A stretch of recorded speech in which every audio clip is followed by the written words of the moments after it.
వెంకటేశ్వర స్వామి ఎవరికి ఉన్న అవకాశం నాకు ఇచ్చారు. ఈ రాష్ట్రంలో ఎక్కువ వెంకటేశ్వర స్వామికి పట్టు వస్త్రాలు సమర్పించే భాగ్యం ఆ భగవంతుడు నాకు ఇచ్చాడు. ఆ భగవంతుణ్ణి మరొకసారి ప్రార్థిస్తూ ఈరోజు వెంకటేశ్వర స్వామిని చూస్తే ప్రపంచం మొత్తం హిందువులంతా కొలిసే ఏకైక దేవుడు, కలియుగ దేవుడు, మనందరికి కూడా కష్టాల్లో ఉన్నప్పుడు ఏ వరం అడిగినా ఆశీర్వదించే దేవుడు. నేను చిన్నప్పటి నుంచి కూడా ఆయన దగ్గరనే పెరిగాను, ఆయన చూస్తూ పెరిగాను. అదే సమయంలో నాకు ఏ కష్టం వచ్చినా దేవుని మీద భారం వేసి ముందుకు పోస్తూ వచ్చాను.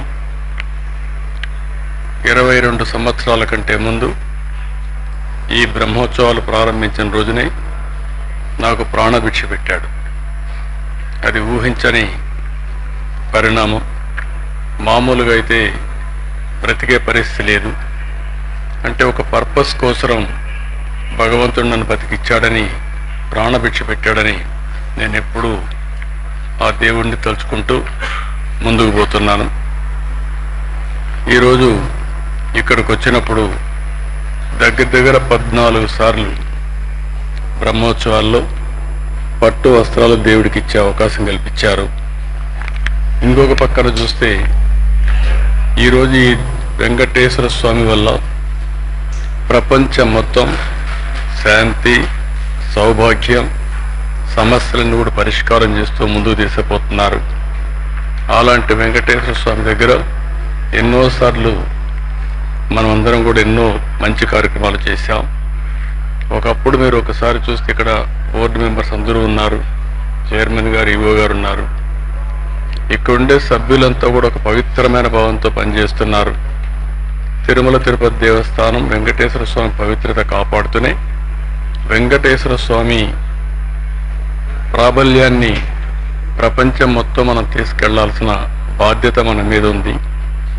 ఆ రోజు నందమూరి తారక రామారావు గారు ఫస్ట్ టైం ముఖ్యమంత్రి అయినప్పుడు ఇక్కడ అన్నదానం ప్రారంభించారు. ఈరోజు దగ్గర అన్నదానంలో మనం చూస్తే 2283 కోట్ల రూపాయలు కార్పస్ ఉంది. ప్రతి సంవత్సరం ప్రతి నెల 12 కోట్లు ఖర్చు అవుతుంది. 14 కోట్ల రూపాయలు ఆదాయం వచ్చే పరిస్థితి అన్నదానానికి వస్తూ ఉంది. వడ్డీతోనే దీన్ని పూర్తి చేసే పరిస్థితి వస్తుంది.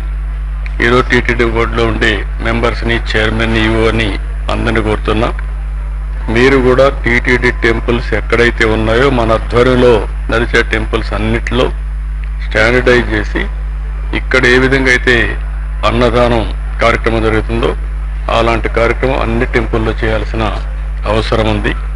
దానికి శ్రీకారం చుట్టాల్సిందిగా మిమ్మల్ని అందరినీ కోరుతున్నాను. అదే మరిగా వెంకటేశ్వర స్వామి దేవాలయాలు, దీన్ని మొన్న కూడా నేను చెప్పాను. ఈ దేవాలయాలు రాష్ట్రంలో అన్ని గ్రామాల్లో ఉండాలి, దేశంలో అన్ని రాజధానుల్లో ఉండాలి, ప్రపంచంలో హిందువులు ఎక్కడుంటే అక్కడ కూడా ఉండాల్సిన అవసరం ఉంది. దీనికి కూడా కొన్ని కమిటీలు వేసుకుని అక్కడ ఉండేవాళ్ళు మనం ఎప్పుడప్పుడు మాట్లాడి ప్రపంచం మొత్తం వెంకటేశ్వర స్వామి దేవాలయాల్ని నెలకొల్పే విధంగా మీరు చేయాల్సిన అవసరం ఉంది. ఆ దేవాలయాలన్నీ మళ్ళీ ఈ మెయిన్ టెంపుల్కి మనం అనుసంధానం చేసుకుందాం. ఇది కానీ చేయగలిగితే ఇప్పటికే మన దగ్గర చూస్తే 2038 కోట్ల రూపాయలు ట్రస్ట్కి వచ్చింది. ఎప్పుడో నేను సంకల్పించింది, ఇది గ్రాడ్యువల్గా పెరిగింది. 837 కోట్లు ఖర్చు పెట్టాం. కోటి వచ్చడానికి ఈ మధ్యకాలంలో కూడా వచ్చింది. ఇందులో మనం చూస్తే దగ్గర ఒక 202 కోట్లు వడ్డీ కూడా వచ్చింది. 602 కోట్లు ఖర్చు పెట్టారు. ఇంకా దగ్గర 1700 కోట్లు ఉంది. ఒక 5000 టెంపుల్స్ని గ్రామీణ ప్రాంతాల్లో పేద ప్రజలకు, మారుమూల ప్రాంతాల్లో ఉండే వ్యక్తులకి వెంకటేశ్వర స్వామిని కొలిసే భాగ్యాన్ని మనం కల్పించాల్సిన అవసరం ఉంది. అది కూడా చేయాల్సిందిగా మిమ్మల్ని కోరుతున్నా. మిగిలిన అన్ని రాజధానుల్లో నేను కూడా ఒక లెటర్స్ రాస్తాను. ఈ పవిత్రమైన రోజున ఆ సంకల్పాన్ని చేసి అన్ని రాజధానుల్లో ప్రపంచంలో హిందువులు ఉండే ప్రతి ఒక్క ప్రాంతంలో వెంకటేశ్వర స్వామి దేవాలయాలు కడదాం. అక్కడుండే దాతల ముందుకు వస్తే వాళ్ళ యొక్క ఇది కూడా తీసుకుంటాం. అవసరమైతే మనం కూడా కొంత డబ్బులు ఖర్చు పెట్టి ఈ కార్యక్రమాన్ని పూర్తి చేద్దాం. ఇంకొక పక్కన ఆ రోజు మీరందరూ చూస్తే ప్రాణదానం కార్యక్రమాన్ని ప్రారంభించాం. ఎప్పుడైతే వెంకటేశ్వర స్వామి నాకు ప్రాణ భిక్ష పెట్టాడో ఆ రోజే ఆ కార్యక్రమానికి శ్రీకారం చుట్టాం. అది మనం చూస్తే ఈరోజు దగ్గర ఈ కార్యక్రమంలో కూడా 709 కోట్ల రూపాయలు వచ్చింది. 21 కోట్లు ఖర్చు పెట్టాం. 688 కోట్లుంది. దీన్ని కూడా మనం లాజికల్గా తీసుకుపోవాల్సిన అవసరం ఉంది. ఆ రోజు దీన్ని ప్రారంభించిన కారణం కూడా వెంకటేశ్వర స్వామి ఉండే ఈ ప్రాంతంలో రాయలసీమ మొత్తం సరైన వైద్య సౌకర్యాలు లేవు. అలాంటి వైద్య సౌకర్యాలు కల్పించాలని చెప్పి పెట్టాం. దీన్ని కూడా లాజికల్గా తీసుకుపోవడం కోసం ముందుకు పోవాల్సిన అవసరం ఉంది. ఇంకొక పక్కన మీరు ఒకసారి చూస్తే ఆ రోజు మనందరం శ్రీవారి సేవకులు కార్యక్రమం ప్రారంభించాం. 12 లక్షల మంది స్త్రీలు ఉన్నారు, 5 లక్షల మంది పురుషులున్నారు, 17 లక్షల మంది శ్రీవారి సేవకులు ఉన్నారు.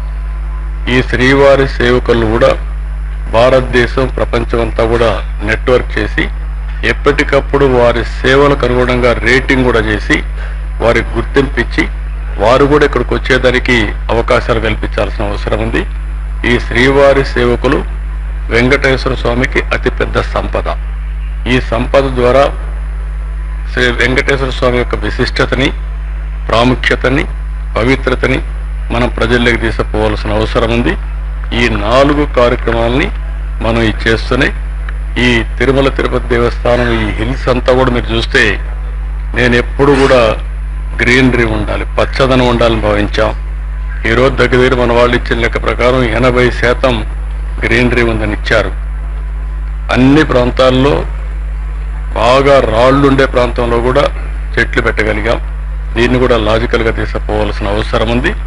ఈ వెంకటేశ్వర స్వామి ఈ ప్రాంతాన్ని ఒక దివ్య క్షేత్రంగా, ఒక పవిత్రమైన క్షేత్రంగా సేవాభావంతో మనం ముందుకు తీసుకుపోయి ఈ పవిత్రతని శాశ్వతంగా కాపాడుతూనే భావితరాలకు అందజేసే బాధ్యత ఇక్కడుండే మేనేజ్మెంట్ కానీ, ఇక్కడుండే పూజారులు కానీ, అదే మరి ఇక్కడుండే మేనేజ్మెంట్ కానీ అందరూ కలిసి పనిచేయాల్సిందిగా మరొక్కసారి విజ్ఞప్తి చేస్తూ మరొక్కసారి వెంకటేశ్వర స్వామి తలుచుకుంటూ ఈ యొక్క బ్రహ్మోత్సవాలు బ్రహ్మాండంగా జరగాలి.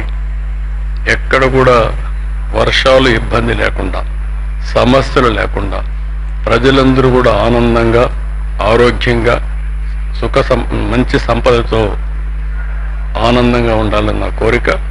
అది ఆశీర్వదించమని నేను ప్రతిరోజు